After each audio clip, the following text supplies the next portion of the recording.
Hello guys, welcome to SR vlogs. ఈరోజు special వచ్చేసి bagara rice చేస్తున్నాను, ప్లస్ మిల్ మేకర్ గ్రేవీ చేస్తున్నాను. సో బాస్మతి బియ్యాన్ని అయితే ఒక హాఫ్ అన్ అవర్ పాటు నానబెట్టి పెట్టుకున్నాను. సో బగారా రైస్కి కావాల్సిన సామాన్ అయితే నేను ఒక చిల్లీ, 1 ఆనియన్, బగారా ఆకు, లవంగం, ఇలాచి, బగారా పువ్వు ప్లస్ ఒక పట్ట అయితే తీసుకున్నాను. ప్లస్ ఇంకా నెయ్యి, కొద్దిగా కూడా నెయ్యి యాడ్ చేస్తే ఇంకా ఫ్లేవర్ బాగా వస్తుందని చెప్పి కొద్దిగా నెయ్యి అయితే తీసుకుంటున్నాను నేను. మీకు నచ్చితే నెయ్యి కూడా యాడ్ చేసుకోవచ్చు, లేదంటే ఆయిల్ అయితే చేసుకోవచ్చు. సో బగారా రైస్ అయితే స్టార్ట్ చేసేద్దాము.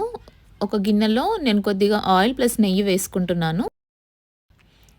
అది కొంచెం వేడైన తర్వాత మన బగారా సామాన్ అయితే వేస్తున్నాను. బగారా ఆకు, లవంగం, ఇలాచి, బగారా పువ్వు, పట్ట, ఆనియన్ ప్లస్ గ్రీన్ చిల్లీస్ అయితే వేసుకొని కొద్దిగా మంచిగా రోస్ట్ అవ్వనివ్వాలి దాన్ని. మీరు కావాలంటే వెజిటబుల్స్ కూడా వేసుకోవచ్చు, బట్ నాకు ఇలా సింపుల్గా ఉంటేనే ఆ ఫ్లేవర్ బాగా అనిపిస్తుంది. సో కొంచెం అది మంచిగా వేగిన తర్వాత, సో చాలామంది చాలా రకాలుగా చేస్తారు బగారా రైస్. కొంతమంది ఎసరు వేసుకొని అప్పుడు రైస్ వేస్తారు, బట్ నేనైతే ఇలా కొంచెం రోస్ట్ అయిన దాంట్లోనే అన్నం వేస్తున్నాను. సో దట్ మనకు ఆ ఫ్లేవర్ అనేది రైస్కి బాగా పట్టుకుంటుందని. అన్నం వేసేసిన తర్వాత ఒక 1 మినిట్ అలా కలిపేసి అప్పుడు తర్వాత వాటర్ వేస్తాను నేను. వాటర్ వేసిన తర్వాతే కొద్దిగా ఉప్పు కూడా వేసుకోండి టేస్ట్కి సరిపడా.